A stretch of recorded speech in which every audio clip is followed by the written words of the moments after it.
Magandang araw po. Magluluto po tayo ng pritong saging. Prito na po natin yung saging.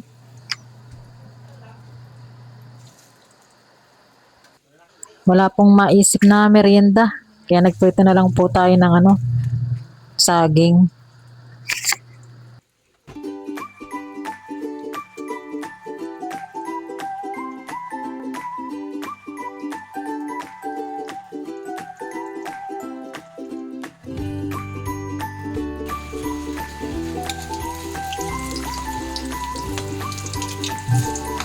Ayan, binaliktad ko na po yung saging.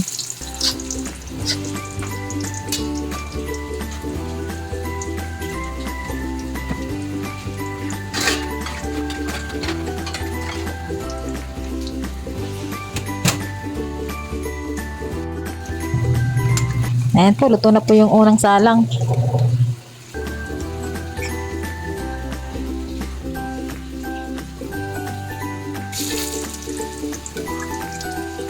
Isalang na po natin yung pangalawa.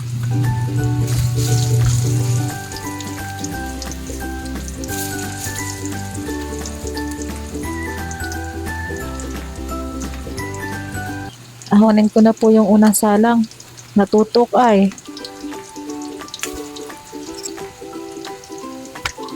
Nilagyan ko na lang po ng tissue yung hawong para masipsip yung kaunting langis.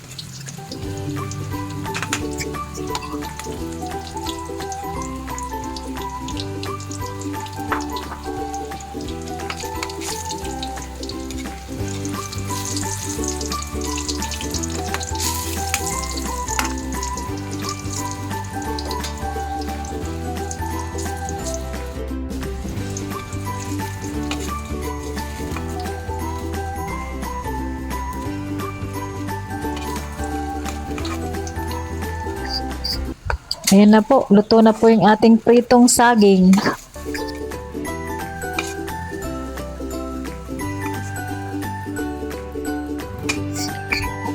Ayan na po, merienda po tayo.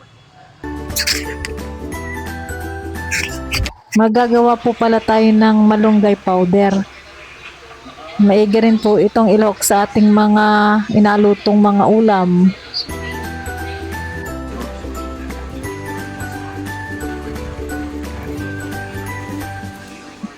Patuyuin muna po natin ito ng mga ilang araw. Ito naman po ay kusang nalalaglag sa kanyang mga sanga.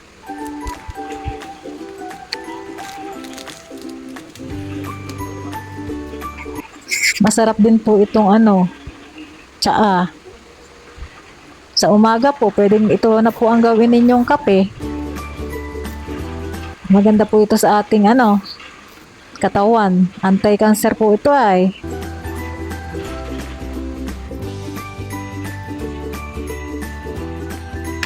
Ayan po, patuyin po natin. Pag ito po ay natuyo ay kaunti na.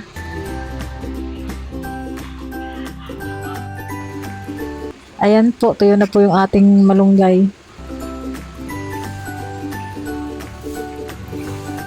Ayan po, gilingin na po natin sa ating food processor.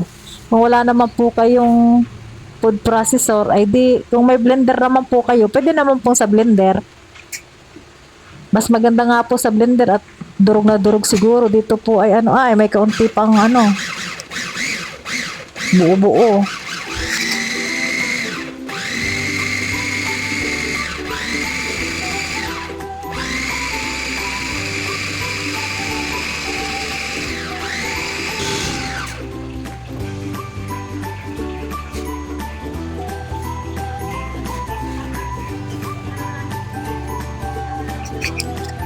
Ayan po, pag alam niyo pong durog na, pwede po nating saligsigin sa ating salaan. Ayan po, oh. Ayan po, pino na po. Tapos ilagay po natin sa tuyong grapon. Ayan po. Yun po mga batang hindi nakakain ng gulay. Pag tayo po ay nagaluto ng ulam, lagyan po natin ito.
Ayan na po, okay na po yung ating malunggay powder.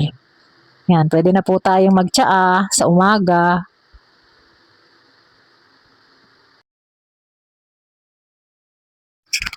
Salamat po sa inyo. Thank you po sa mga nanonood. Ingat po tayo palagi.